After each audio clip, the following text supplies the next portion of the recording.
The roar of the Iron Vultures' motorcycles echoed through the deserted streets of a small Texas town.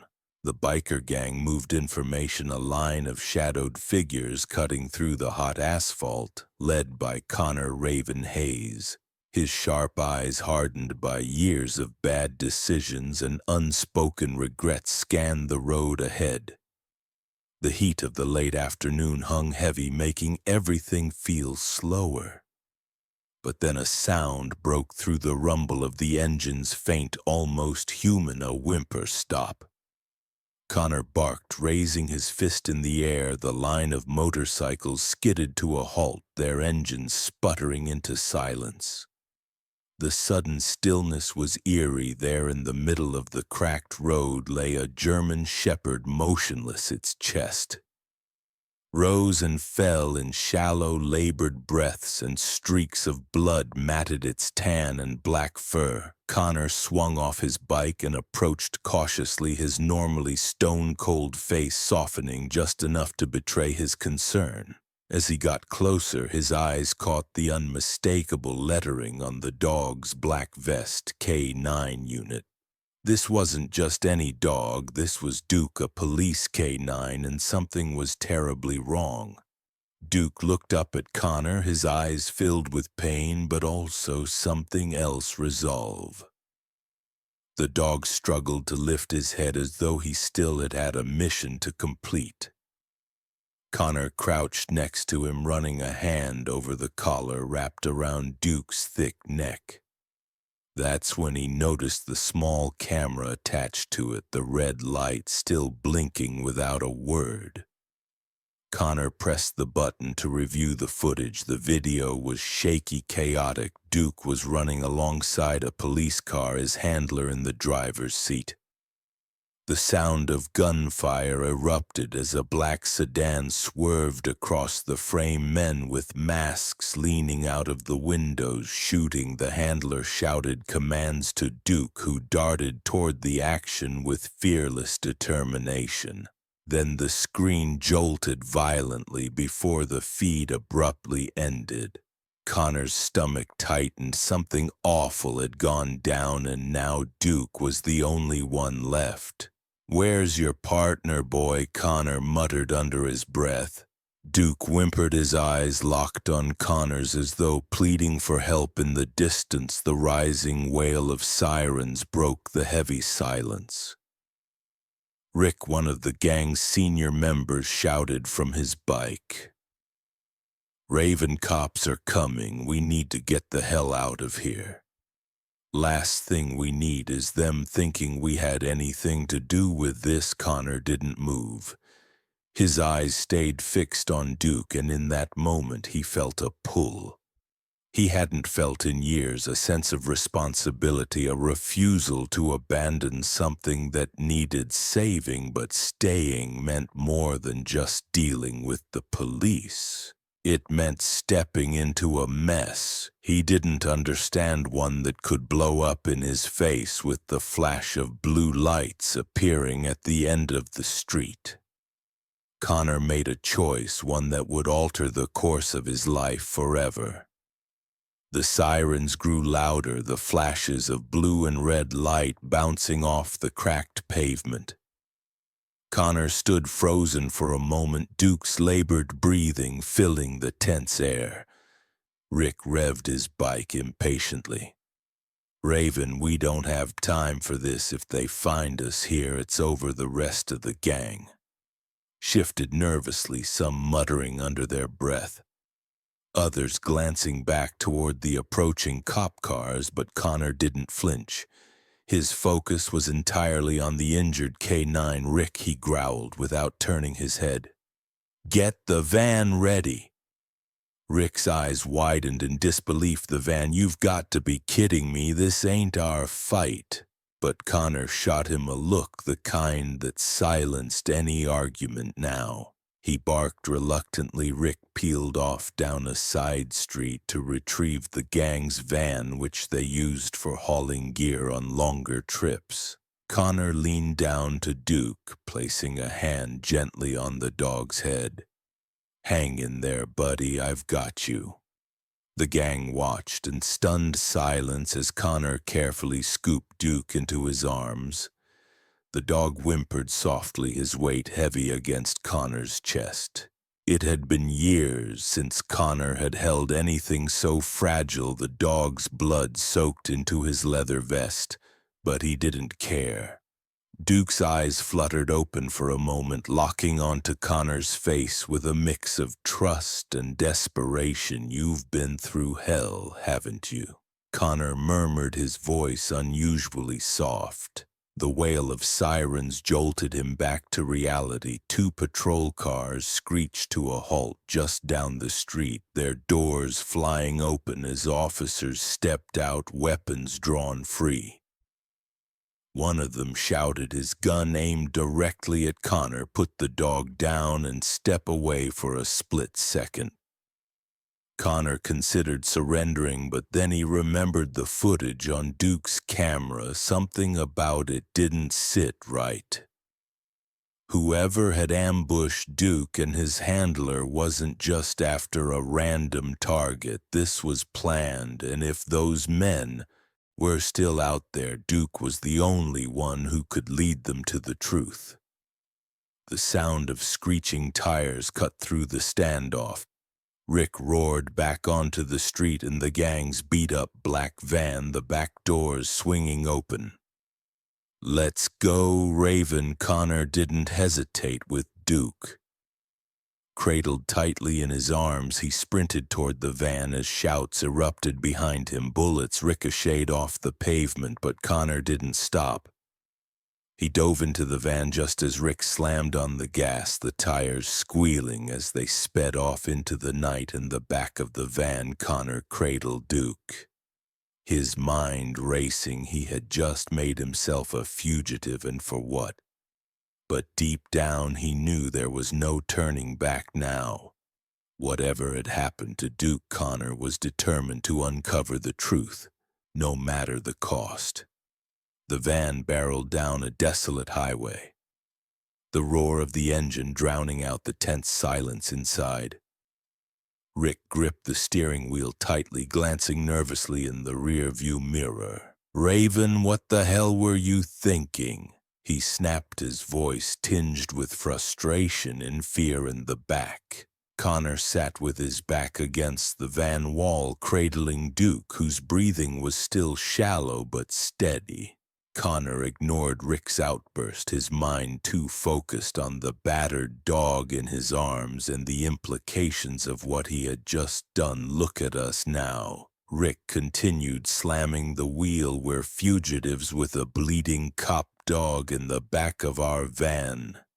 They'll have the entire state on our talls by morning." Connor didn't respond immediately. Instead, he took a closer look at Duke's camera, still in his hand. It was scratched but intact, and the footage from earlier replayed in his mind. The chaos, the gunshots, the masked men, it all felt deliberate, as if someone had wanted that officer and Duke out of the way. "This isn't just about the dog," Connor finally said, his voice low. "Something bigger going on here." Rick scoffed. "Bigger? That's not our problem, Raven. We've got enough on our plate without dragging the cops and some criminal gang into it." But Connor's gaze hardened as he met Rick's in the mirror. "It is now," he said firmly. "This dog's partner is either dead or missing, and if those men come back to finish the job, they're not going to stop with him." Duke let out a weak whimper as if to punctuate Connor's words. The sound silenced Rick for a moment, but his jaw clenched in frustration. The van turned off the main road and onto an old dirt pad that led to the gang's secluded garage hidden in the woods.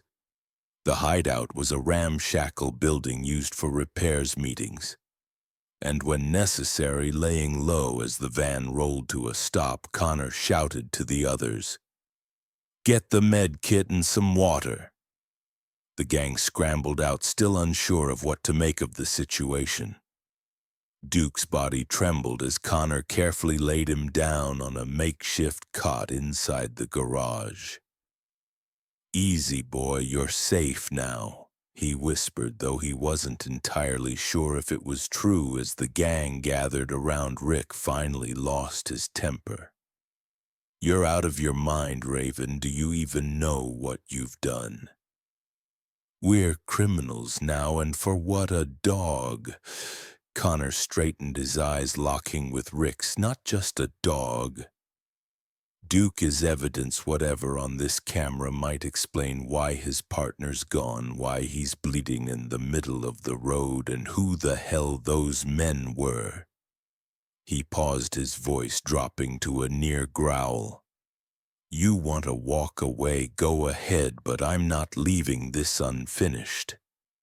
The garage fell into uneasy silence as the weight of Connor's words settled over the group outside. The forest was dark and quiet, but Connor could feel the storm brewing. Whoever was after Duke wouldn't stop until they found him, and now Connor and his gang were directly in their crosshairs.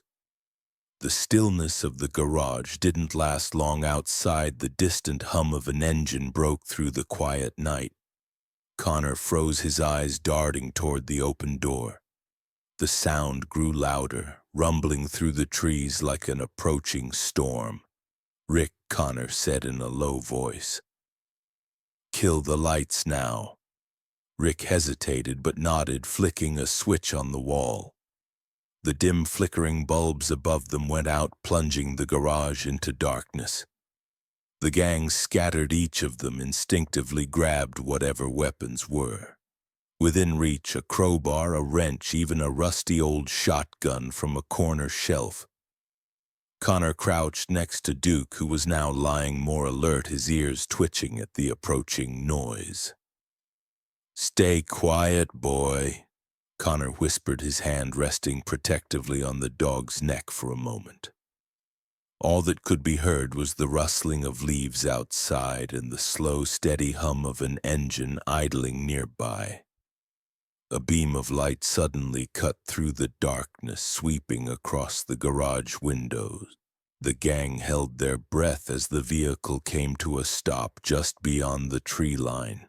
Connor could make out the shape of a black SUV, its engine purring ominously, the same kind of vehicle he'd seen in the footage on Duke's camera. His stomach churned. This wasn't a coincidence. They'd been found. The driver's door opened. Then another 3 figures emerged, all wearing dark clothing and moving with practice. Precision. Connor's instincts kicked in. These weren't cops. These were the same men who had ambushed Duke's handler, professionals. He glanced back at Rick, who was gripping a tire iron so tightly his knuckles were white. "Get ready," Connor mouthed silently. A voice called out from the darkness. "We know you're in there. Just hand over the dog and we'll leave. No one has to get hurt." The voice was calm, almost casual, but it carried a cold edge that sent a shiver down Connor's spine. He leaned closer to Duke, his voice barely above a whisper. "They're not here to negotiate, boy. They're here to finish what they started." Connor stood slowly, his eyes narrowing as he prepared for the fight of his life. In the stillness, the gang braced themselves for whatever came next. Outside, the men moved closer, their footsteps crunching on the gravel. The storm had arrived, and Connor knew there was no turning back. It was them or the truth, and Connor wasn't ready to give up either. The crunch of boots on gravel echoed louder with each step as the men outside closed in inside the garage. Connor's grip tightened on the crowbar he had grabbed from a workbench. His mind raced, calculating their options. They were outnumbered and outgunned, that much was clear, but Connor wasn't the type to roll over. Especially not for men like these. Duke let out a low growl. His ears pinned back as he tried to push himself up. "Easy, boy," Connor whispered. "We've got this, though." His words sounded confident, a knot of doubt twisted in his gut. Rick crouched by the window, peering out through a crack in the boards. 3 of them, he whispered. Maybe more armed. Connor nodded, already expecting as much. These weren't amateurs. Their movements were too precise, their approach too calculated. One of the men outside called out again, his voice cutting through the tense air. "You've got 30 seconds to make this easy. Hand over the dog and we'll walk away." His tone was deceptively calm, but Connor didn't buy it for a second. "Yeah, right," Rick muttered, his voice dripping with sarcasm. "They're just going to walk away, sure." Connor shot him a glare to keep quiet, then looked at the gang. "Here's the plan," he said in a low, firm voice. "We keep them outside, use the shadows. We know this place, they don't." He turned to Rick. "You take the left side, quiet, don't give them a clean shot." Then he glanced at the others. "Stay low, stay sharp, we hit first." The gang shifted nervously, their breaths shallow. Connor crouched beside Duke, giving the dog a reassuring pat. "Hang tight, buddy, this is going to get messy." The dog's eyes stayed locked on Connor, as if he understood every word outside. The 30 seconds had passed. "Time's is up," the voice yelled, and with that a bright flash exploded through the window, followed by the deafening bang of a stun grenade. The world tilted for a moment as the gang scrambled to recover. Connor's ears rang, but he forced himself to move.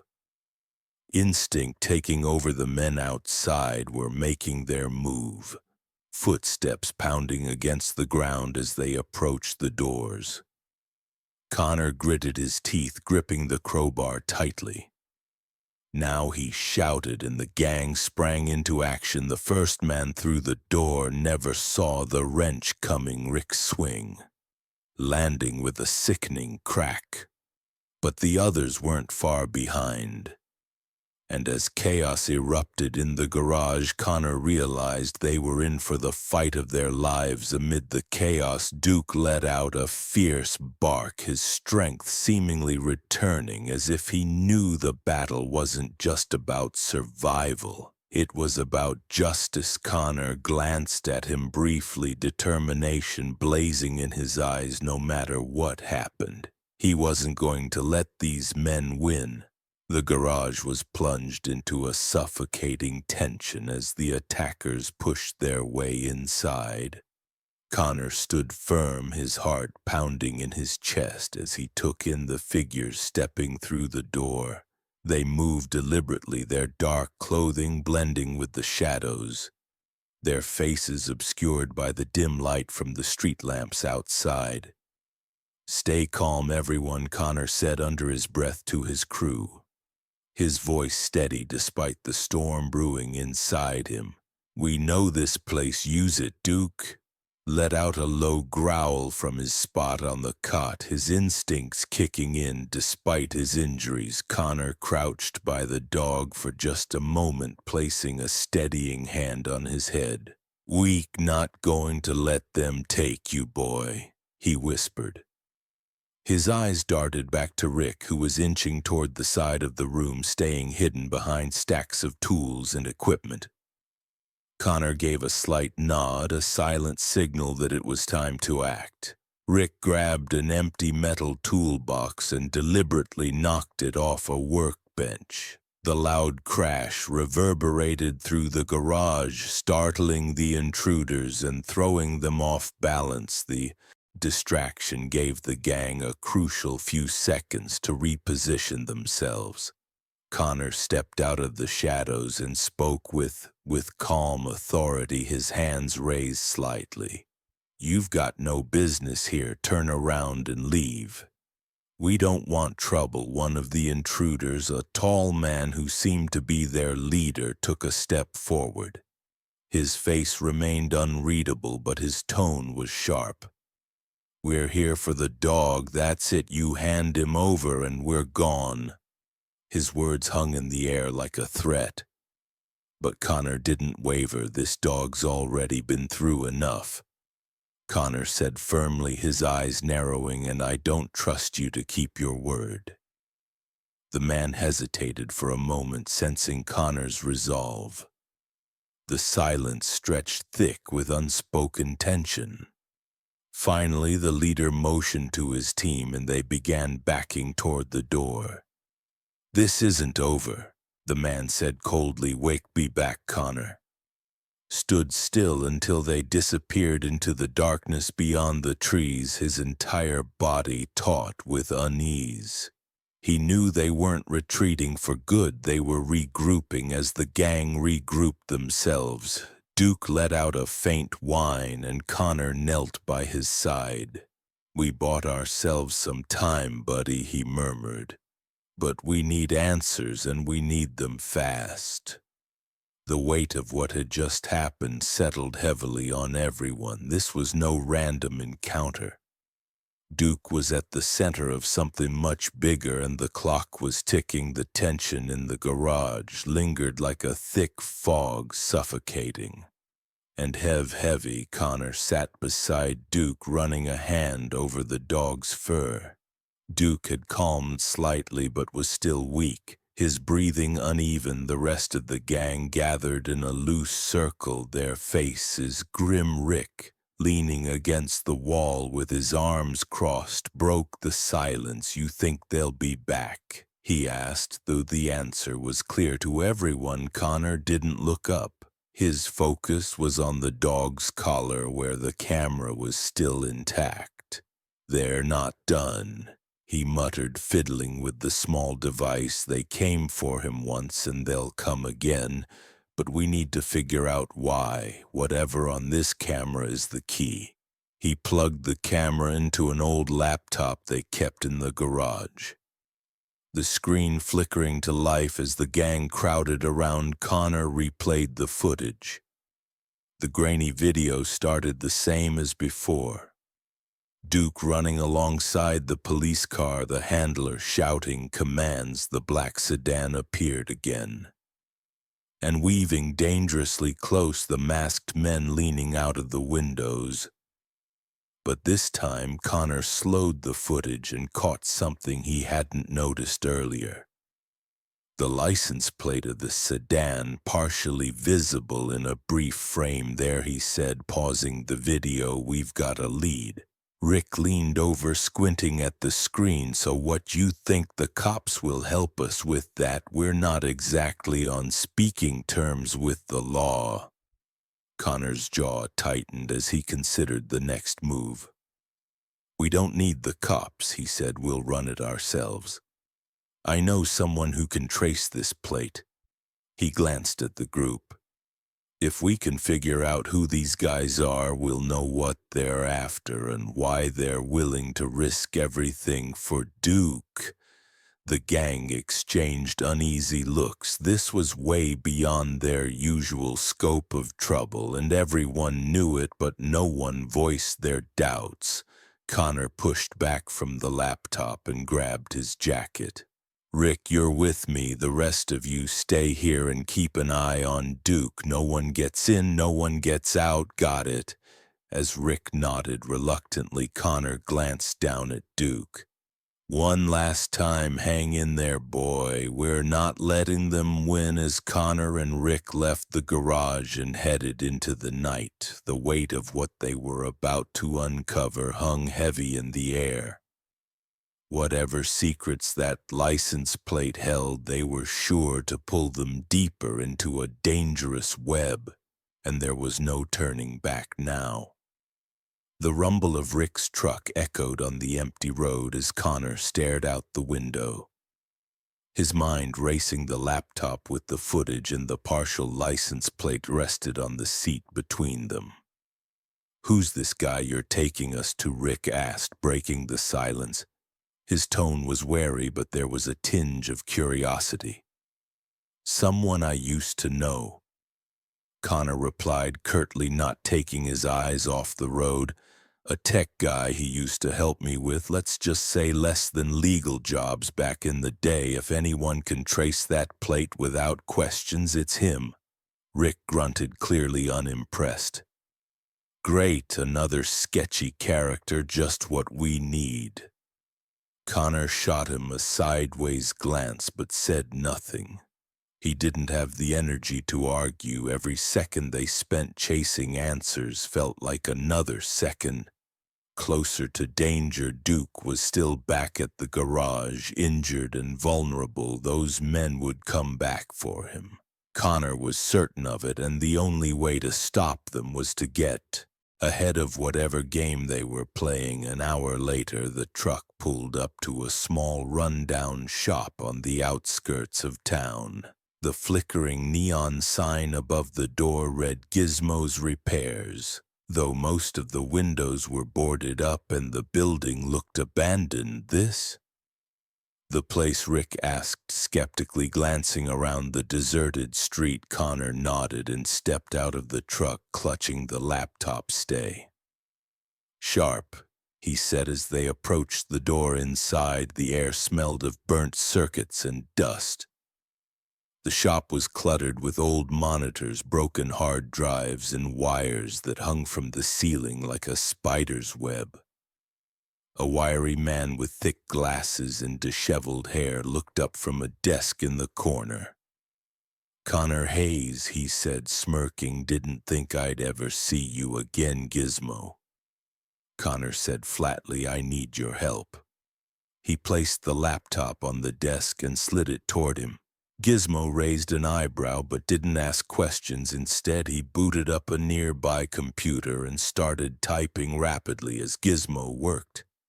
The tension in the room grew thicker. "This plate," Connor said, pointing to the screen, "belongs to a black sedan. A group of masked men used it to ambush a K9 unit. The dog survived, but the handler missing. I need to know who they are." Gizmo let out a low whistle, his fingers flying over the keyboard.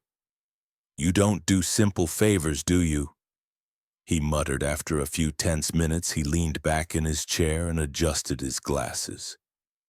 "Got something," he said. "The plates registered to a shell company. Nothing unusual there, but the address tied to it." He turned the screen toward Connor and Rick, his expression grim. "It's a warehouse about 2 towns over, not exactly a friendly neighborhood." Connor stared at the screen, his jaw tightening. This was it, the lead they needed. But as the pieces started coming together, a sense of dread settled over him. Whatever was waiting at that warehouse wasn't going to let them walk in and out easily, and they were running out of time to prepare. The drive to the warehouse stretched intense. Silence, with only the low hum of the truck engine filling the void. Connor stared ahead, his mind running through every possible scenario next to him. Rick was gripping the steering wheel tightly, the tension clear in his rigid posture. "You know we're probably walking straight into their trap, right?" Rick finally said, his voice edged with frustration. Connor glanced over briefly. "Yeah," he replied quietly, his voice steady. "But if they wanted Duke, there's a reason, and we're not turning back until we know what it is." When they reached the edge of the industrial district, the truck rolled to a stop just shy of the address Gizmo had given them. The warehouse loomed in the distance like a ghost.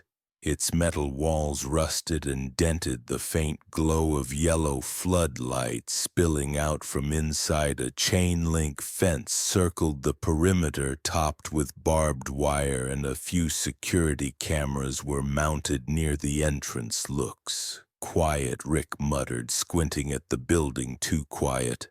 Connor nodded in agreement. "Stay sharp. We're not dealing with amateurs using the cover of darkness." The two crept along the fence, keeping low and avoiding the cameras. Rick pulled out a pair of bolt cutters from the truck bed and made quick work of the lock, securing a side gate. The chain clattered softly as it fell, and they slipped through, moving silently toward the warehouse. As they approached, Connor could hear faint voices inside, muffled but calm. They weren't expecting trouble, not yet. Inside the warehouse was cavernous, the air stale and thick with the smell of oil and rust. Rows of crates and shelves created a maze of shadows, and the faint hum of machinery reverberated through the space. Connor led the way, his steps careful and deliberate as they rounded a corner. A faint glow drew their attention. A table near the back of the warehouse, lit by a single bulb hanging overhead. Papers and equipment were scattered across it, along with a series of monitors displaying live camera feeds. "Looks like we found their nerve center," Rick muttered, his voice low. Connor sifted through the papers on the table, his chest tightening as he pieced together the evidence. Maps of police patrol routes, lists of names and photos of officers, including Duke's handler, were laid out in chilling detail. "They've been tracking the unit," Connor said, holding up one of the photos. "This wasn't random. They knew exactly who they were targeting." Rick frowned, glancing over his shoulder nervously. "Yeah, well, I'm guessing they know we're here now." To his words were punctuated by the unmistakable sound of footsteps echoing through the warehouse. Connor tensed, turning toward the noise from the shadows. Multiple figures emerged, their faces hard and expressionless, and weapons glinting faintly in the dim light. Well, a deep voice called out from the darkness, smooth and commanding. "You've certainly got guts showing up here, but now you've seen too much." Connor's jaw tightened as he stepped forward, slightly shielding Rick. They were outnumbered and there was no easy way out.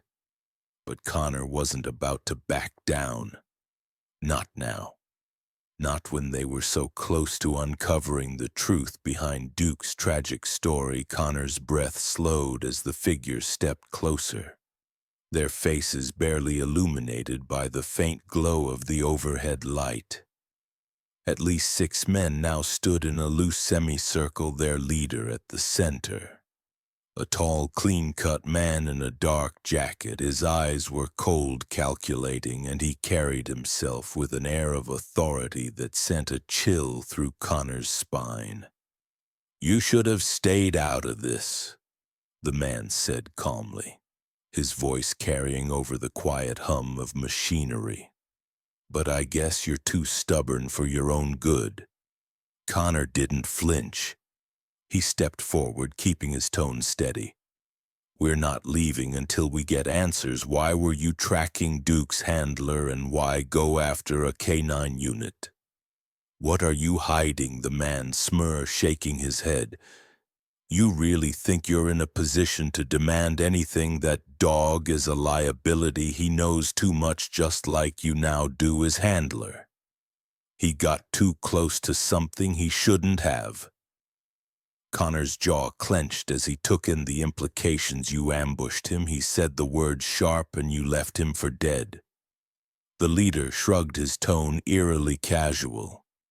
"We do what's necessary to protect our interests. The handler made his choice, and now you've made yours." He gave a subtle nod, and the men around him moved forward, their steps deliberate. Connor's heart pounded, but his mind was clear.